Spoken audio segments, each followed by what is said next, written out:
I will explain about my material. This book has been written primarily for students studying business economics as part of a professional degree, diploma, or course in business study. Its main purpose is to illustrate how the ideas and perspective of economics can help us to understand the world in which we live, and especially to describe and analyze pleasure of the fundamental process of production and consumption that are essential to our daily life. The title of the book has been chosen deliberately to emphasize for belief that a mix of theory and practice provides a much more complete understanding of the business world than one that is either simply abstract and theoretical or an overly descriptive alternative. The book now consists of 526 pages and is divided into 5 chapters. Chapter 1 discusses the film in its environment, which consists of part 1 and part 2. Chapter 2 discusses demand and supply, which consists of part 3, 4, 5, and 6. Chapter 3 discusses market and price, which consists of part 7, 8, 9, and 10. Chapter 4 discusses government, firm, and market. And the last chapter 5 discusses analysis for business decision making, which consists of part 50 and 60. There are several box key concepts to provide future insight into some of the key ideas highlighted in the text. The chapter 9 discusses about pricing in theory and practice. Therefore, price is very important for companies as a determinant of supply and demand. The purpose of the chapter is to investigate the basis of pricing and outline the different pricing strategies that other business may use. The cost will be in terms of unsold stock and inherent cash flow problems, because production costs are unlikely to be covered by sales revenue. High price can also result in a loss of market share and consumer loyalty, which may not be regained if prices are later lowered. Unmet demand also represents a loss of potential sales revenue and cause unhappy retailers who bear the brunt of customer dissatisfaction. Price taker and price maker. The result is an oversupply, for the combined may generate more demand than anticipated. This can ultimately be achieved by increasing production to match higher than expected demand, or by selling excess supply at a discount. Firms are price makers as opposite to price takers. However, we can imagine a situation where a price may be set knowing that this will result in excessive demand and the customer decides to buy the good at the set price block. Then perhaps estimate the chance in total revenue for selling that. Okay, this forms the basis for incremental pricing. This means that instead of pricing based on a strict marginal rule, we make more sense in dealing with larger change in costs and revenues. The basis for the marginal approach is still intact, the profit maximizing form is now producing to the point where the additional change in total cost equals the additional change in total revenue. Competitive market share will affect the price. As indicated in chapter 7, we have traditionally identified four market structure, and one, this is perfect competition. Two, this is monopolistic competition. Three, oligopoly, and four is monopoly. As for the alternative pricing strategy, describes pricing strategies in the context of traditional profit maximizing models, and shows how different managerial objective can impact pricing.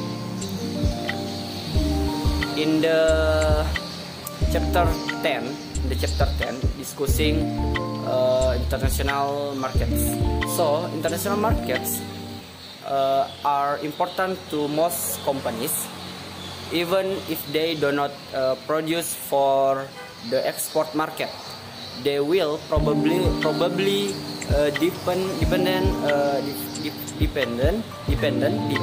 dependent on import raw materials, and they will almost certainly be affected by exchange rate movement. The UK, like all other developed industrialized countries, is highly dependent on international markets, and that dependence has grown over the years. Okay, next, what makes international trade different from trading within a country? Within country is that the former requires an international payment system.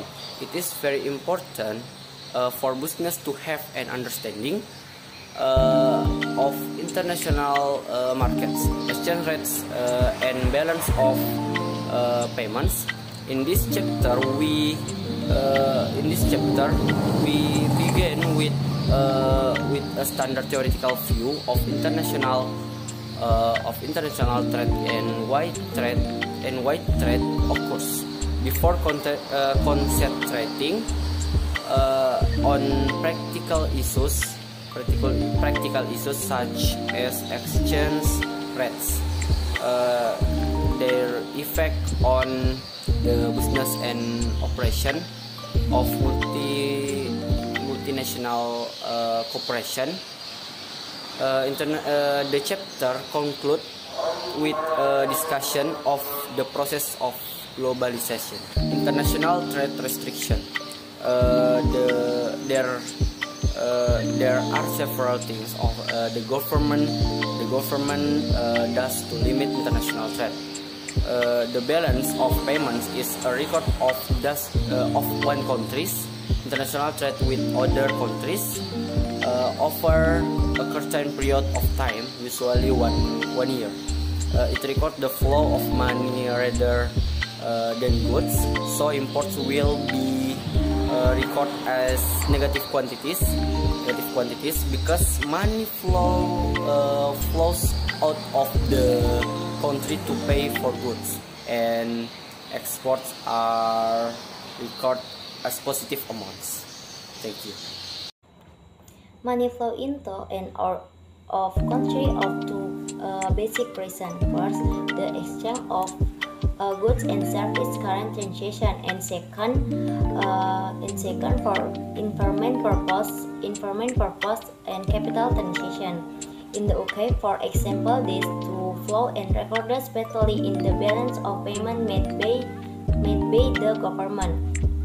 The history of balance of payment in the UK control tendering performance may change from time to time. Its balance payment figure can help give indication of first strength and weakness and economy late, and which may eventually require government action. In the chapter 11 discuss about, as we have seen, The essence of business activity is to produce goods and service to satisfy the needs and want to of consumer. The prefer in section of the books and focus and hope in economy. From its supplier interact with the individualization of the social demands, where the buy the input and sell output. The level of analysis assessing the policy dimension of environmental of business, the chapter of focus and for specialized policy area. Using Ukai expression to illustration the form of investigation can be undertaken. This prevention policy, compensation policy, specialist policy, and small company policy. As the previous sector pointed out, large companies can often achieve economies of scale that can benefit consumer in the form of price reduction. At the same time, economies of scale are important barriers to entry that can limit competition in the market, thereby helping to reduce consumer choice and in some cases allowing firms to make abnormal profits. For proponents of the notion of contestable markets, barriers to entry are not the market structure that are key to consumer exploitation, and this provides a rationale for government intervention to promote greater competition.